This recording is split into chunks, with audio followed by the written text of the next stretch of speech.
मेरे प्यारे बिरादान वतन, आदाब व मोहब्बत के साथ कहना चाहता हूँ कि शायर ने हुब्बुल वतनी को दिल में रखते हुए अशार पेश करता है कि गीता से सबक भी लेते हैं, गीता से सबक भी लेते हैं, कोरा की जुबा भी रखते हैं। गीता से सबक भी लेते हैं, कोरा की जुबा भी रखते हैं। गौतम की सदा नानक की कथा, गौतम की सदा नानक की कथा। चिश्ती का अज़ा भी रखते हैं, चिश्ती का अज़ा भी रखते हैं। टीपू का अलम भी हाथ में है, टीपू का अलम भी हाथ में है। अर्जुन का कमा भी रखते हैं, टीपू का अलम भी हाथ में है, अर्जुन का कमा भी रखते हैं। जब आँच वतन पर आती है, जब आँच वतन पर आती है, तलवार उठाया करते हैं। जब आँच वतन पर आती है, तलवार उठाया करते हैं। जब आँच वतन पर आती है, तलवार उठाया करते हैं। इस मुल्क की आज़ादी के लिए हमारे वतन हिंदुस्तान की सारी कौमों ने अपने भेदभाव, धर्म व मज़हब और रस्म रिवाज को ख़त्म करके एक दूसरे से कंधा मिलाकर अपने आप में शीर और शक्कर होकर अपने मुल्क के लिए अपने आप को कुर्बान कर दिए। तवारीख शाहिद है कि उन आज़ादी के मुजाहिदीन और अपने वतन के मतवालों ने अपने तमाम ऐशो आराम और खुशियों को भी कुर्बान करके अपने देश की धरती को आज़ाद कराने के लिए जद्दोजहद करते रहें। अपनी धरती को ग़ुलामी के फंदे से निकालने के लिए उन्होंने ज़ात पात और भेदभाव को ख़त्म करने की हतुल वसा कोशिश की। हिंदू, मुस्लिम, सिख, ईसाई आपस में सब भाई भाई का नारा को बुलंद किया और अपने वतन अज़ीज़ को आज़ाद करने के लिए उन आज़ादी के आशिकों ने अपने खून से हिंदुस्तान की धरती को लालाज़ार कर दिया। खून बहाकर मादर हिंद की हिफाजत की और भारतवर्ष को ग़ुलामी की जंजीर से निकाला और आज़ादी की एक ज़िंदा जावेद मिसाल अपने मुल्क के आने वाले नस्लों को तोहफ़ा के तौर पर दिया है। अपने मसर्रतों व खुशियों को कुर्बान करके अपने तमाम लुत्फ़ अंदोज़ ख्वाहिशात को ख़त्म करके अपने मादर वतन की पासबानी की और अंग्रेज़ों को हिंदुस्तान छोड़ने पर मजबूर कर दिया। ये तो कुदरती बात है कि इंसान जहाँ भी रहता है लेकिन अपने वतन को देखने का ख्वाहिशमंद होता है, अपने धरती को दीदार के लिए तरसने लगता है। मेरा कहने का मतलब ये है कि हमारे आज़ादी के मतवालों में बहुत सारे ऐसे वतन परस्त थे जिनको अंग्रेज़ जलावतन कर दिया था, अपने मुल्क भारत से दूसरे मुल्क में तब्दील कर चुके थे। बहुत से ऐसे आज़ादी के मतवाले थे जिनको अंग्रेज़ी हुकूमत ने काला पानी की उस सरजमी पर भेज चुके थे जहाँ खाने पीने रहने सहने को इंतज़ाम नहीं था। वहाँ सिर्फ़ जंगलात और ख़तरनाक जानवर मौजूद थे। इस तरह अंग्रेज़ी सरकार हिंदुस्तानियों को जुल्म बर्बरियत की हदूद को पार करके मसाइब व तकालीफ़ के पहाड़ ढा रहे थे। बहुत से लोगों को जो अपने वतन अज़ीज़ की आज़ादी के लिए अंग्रेज़ों की बड़े बड़े ऑफिसर से भी टकरा जाते थे, उनको मरने मारने पर तैयार हो जाते थे, वैसे लोगों को अंडोबार निकोबार भेज दिए गए थे। अंडोबार निकोबार एक टीपू है जो समुंदर की बीचों बीच में है। वहाँ भी खाने पीने रहने का कोई इंतज़ाम नहीं था। वहाँ अपने मुल्क पर मर मिटने वालों के लिए जेल व कैद खाना बनाए गए थे। ना जाने हमारे हिंदुस्तानियों पर कैसे कैसे तरीक़ों से अंग्रेज़ जुल्म किया करते थे, उनको सताया करते थे, उनको तकलीफ़ दिया करते थे। लेकिन फिर भी हमारे धरती के मतवालों के जज्बात व उमंग और मर मिटने के हौसले को अंग्रेज़ कम नहीं कर पा रहे थे। दरअसल मैं बिला तामुल मैं कहना चाहता हूँ कि हमारे मुल्क भारतवर्ष के लिए हिंदुस्तान की सारी कौमों ने एक दूसरे से हाथ मिलाकर अंग्रेज़ों के ख़िलाफ़ लड़ते रहें, उनसे जंग करते रहें। लेकिन आज़ादी के बाद से तवारीख़ में रद्द-बदल किए जा रहे हैं और ख़ास तौर से मुसलमानों की कुर्बानियों को नज़रअंदाज किए जा रहे हैं। तवारीख़ में उलटफेर करने की कोशिश की जा रही है और उलटफेर हो रही है। इस किस्म की नापाक कोशिश करके मुसलमानों के साथ नाइंसाफ़ी किए जा रहे हैं। लेकिन वर्ल्ड हिस्ट्री में हकीकत के मौजूद हैं, वर्ल्ड हिस्ट्री में मौजूद रहेंगे। उनके नापाक इरादे जो तवारीख़ बदलने के लिए हमा वक्त कोशिश कर रहे हैं, उनका इरादों का जनाजा खुद ब खुद चीता पर जल कर ख़त्म हो जाएगा। कहा जाता है कि शेर मैसूर टीपू सुल्तान के दौर हुकूमत में अंग्रेज़ों का हौसला खौफज़दा रहता था। अंग्रेज़ टीपू सुल्तान के नाम से कांपने लगते थे। वो इतना बुलंद हौसलामंद और हिम्मत वाला बहादुर हुक्मरान शेर मैसूर टीपू सुल्तान थे कि अंग्रेज़ों को नानी याद करा दिए थे। दौर हुकूमत टीपू सुल्तान के वक्त अंग्रेज़ अपने हुकूमत के ख्वाब को भूल चुके थे। टीपू सुल्तान के लिए राहत इंदौरी का एक शेर याद आ रहा है कि उन्होंने कहा है कि तूफ़ानों से आँख मिलाओ, तूफ़ानों से आँख मिलाओ, सैलाबों पर वार करो।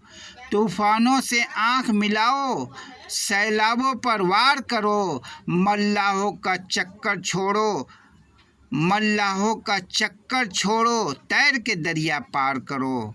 और टीपू सुल्तान इस शेर के हक़ में सादिक नज़र आते हैं।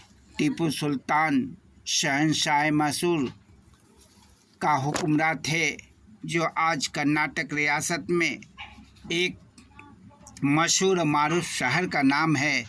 जब तक टीपू सुल्तान अपने ताहयात में थे, अंग्रेज़ों की हिम्मत ना होती थी कि बोल दें कि हिंदुस्तान पर हमारा कब्ज़ा है। ताहयात अपने बहादुरी व हौसला से अंग्रेज़ों को लोहे के चने चबवाते रहें। जब 1799 में टीपू सुल्तान शेर मैसूर का शहादत हुआ तो एक अंग्रेज़ ने शहीद टीपू सुल्तान के लाश पर पैर रख कर कहा था कि अब हिंदुस्तान हमारा है। यही बात टीपू सुल्तान की बहादुरी और दिलेरी का जिंदा जावेद मिसाल है। वरना अंग्रेज़ के अंदर इतनी हिम्मत ना थी कि शेर मैसूर टीपू सुल्तान की ज़िंदगी में हिंदुस्तान फतह करने की लफ्ज़ कहने में अंग्रेज़ डरते थे। शोहदाओं में हिंदू, मुस्लिम, सिख, ईसाई सबों ने अपने अपने जान को कुर्बान किए हैं। शहंशाह बहादुर शाह जफ़र के 2 मासूम बच्चों की कुर्बानी कितना दर्दनाक और ख़तरनाक अंदाज में था। उन बच्चों के सर को तस्तरी में रखकर शहंशाह बहादुर शाह के सामने पेश किए थे अंग्रेज़। हमारे मुल्क के अजीम शहादतों में हाफिज़ इकराम, मौलानाओं के हज़ारों कुर्बानियों को कैसे हम भूल सकते हैं। ज़्यादातर उलमाए इकराम और हाफिज़ व कारी इकराम ने अपने शहादत को आज़ादी के लिए सर्फ कर दिया, अपने आप को, अपने जान को कुर्बान कर दिए।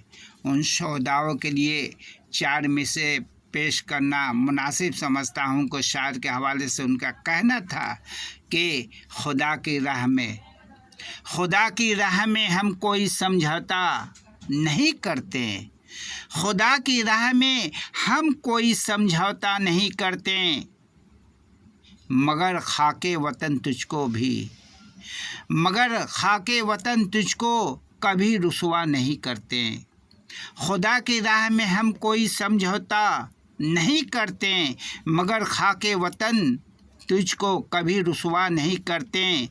हमारे देश की संसद तुझे ये तो पता होगा, हमारे देश की संसद तुझे ये तो पता होगा, मोहब्बत करने वाली हर चीज़ को सजदा नहीं करते, मोहब्बत करने वाली हर चीज़ को सजदा नहीं करते, मोहब्बत करने वाली हर चीज़ को सजदा नहीं करते।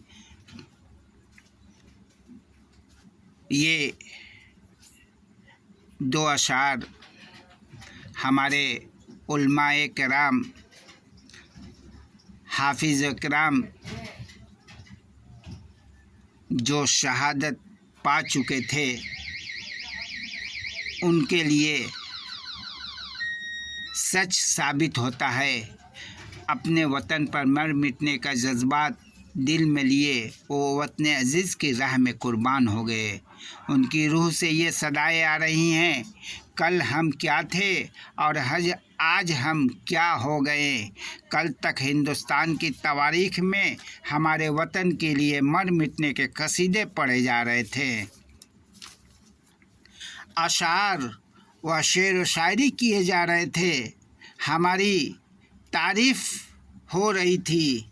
लेकिन आज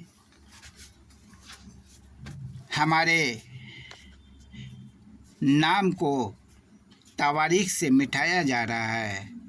हमारी शहादत पर हिंदुस्तानी फ़ख्र कर रहे थे, लेकिन आज हमारी शहादत पर फ़ख्र की दूर की बात, हमारे नामो निशान तक तवारीख के पन्नों से, तवारीख के सफ़ों से मिटाए जा रहे हैं। बड़ी अफसोस और फ़िक्र की बात है कि कम से कम उन शहीदों की शहादत की हकीकत को बरकरार रखने की ज़रूरत है।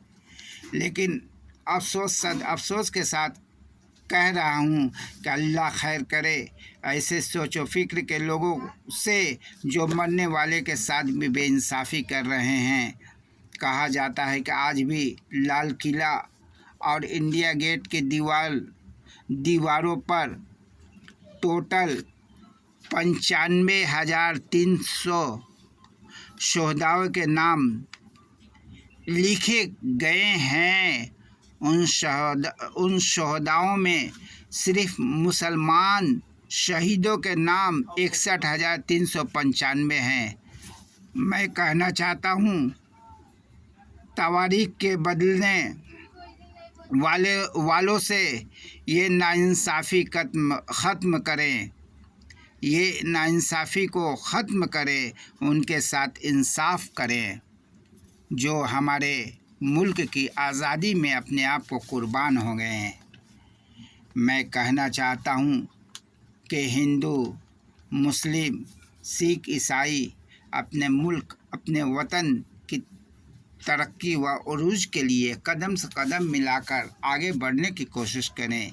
एक ऐसा हिंदुस्तान हो, एक ऐसा भारतवर्ष हो जो दुनिया में अपने वतन की तरह किसी का वतन का मिसाल ना हो। और ये उस वक्त होगा जब मुल्क में अमन व शांति और मोहब्बत व भाईचारगी होगा और बच्चों का पढ़ने लिखने और हर तरह से तरक्की याफ्ता साजो सामान का इंतज़ाम होगा। कोई जात पात नहीं, कोई भेदभाव नहीं, जिस चीज़ पर चाहे अपने नॉलेज व इल्म से जो करना चाहे कर सके, ऐसा माहौल होना चाहिए, ऐसा इंसाफ होना चाहिए। आखिर मैं शायर के हवाले से कहना चाहता हूँ कि जो राह से पत्थर को हटा देता है, जो राह से पत्थर को हटा देता है, दिल से वही रहरू की दुआ लेता है।